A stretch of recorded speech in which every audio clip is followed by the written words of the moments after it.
ایک شخص کی دونوں بیٹیوں کی شادی ہوئی اور شادی کے کچھ مہینے کے بعد اس کی بیوی نے کہا کہ تم ذرا بیٹیوں کی خیر خبر کے لیے جاؤ اور ان کے لیے کچھ چیزیں میں نے بنائی ہیں، یہ بھی ان کے گھر پہ دے کے آؤ۔ وہ شخص اپنی پہلی بیٹی سے ملنے گیا، حال احوال پوچھا اور کہا کہ سناؤ زندگی کے معاملات کیسے ہیں۔ تو اس کی بیٹی نے کہا کہ شوہر نے کچھ زمین ٹھیکے پہ خریدی ہے اور ہم نے بڑی محنت کر کے اس میں ہل لگا کے اس میں زمین کو تیار کر کے بیج بو دیا ہے، اور اب ہمیں انتظار ہے بارش کا۔ آپ ابا جان دعا کریں کہ اس سال اچھی بارشیں ہوں، کیونکہ اگر بارش اچھی ہوگی تو یقیناً فصل اچھی ہوگی، اور فصل اچھی ہوگی تو ہم میں خوشحالی آئے گی۔ اس شخص نے کہا میں دعا کروں گا۔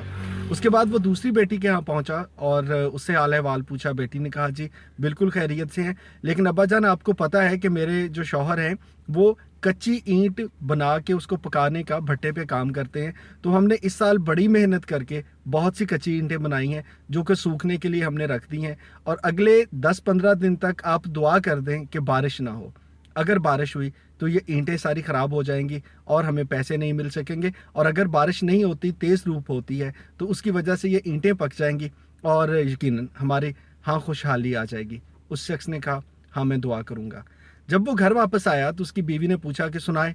بیٹیوں کا کیا حال ہے؟ تو اس نے کہا کہ بیٹیاں دونوں خوش ہیں، اور دونوں نے مجھے ایک ایسی دعا کرنے کے لیے کہا ہے جو اگر میں ایک دعا کرتا ہوں تو وہ دوسری کے حق میں ہو سکتا ہے اچھی نہ ہو، اور جو دوسری کے حق میں دعا کرتا ہوں تو شاید وہ پہلی کے حق میں اتنی اچھی نہ ہو۔ تو ایسے حالات میں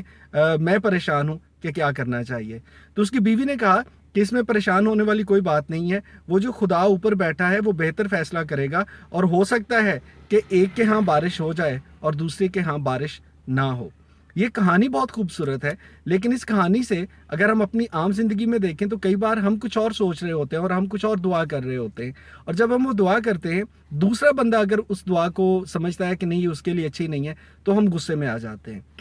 ہمیں لگتا ہے کہ یار یہ چیز میں مانگ رہا ہوں تو بھائی تم اس کے سے الگ بات کیوں کر رہے ہو، اور وہ شخص کہتا ہے کہ نہیں میں یہ چاہتا ہوں، اور اس کے پیچھے وجہ کیا ہے شاید وہ ہم جاننے کی کبھی کوشش بھی نہیں کرتے۔ سو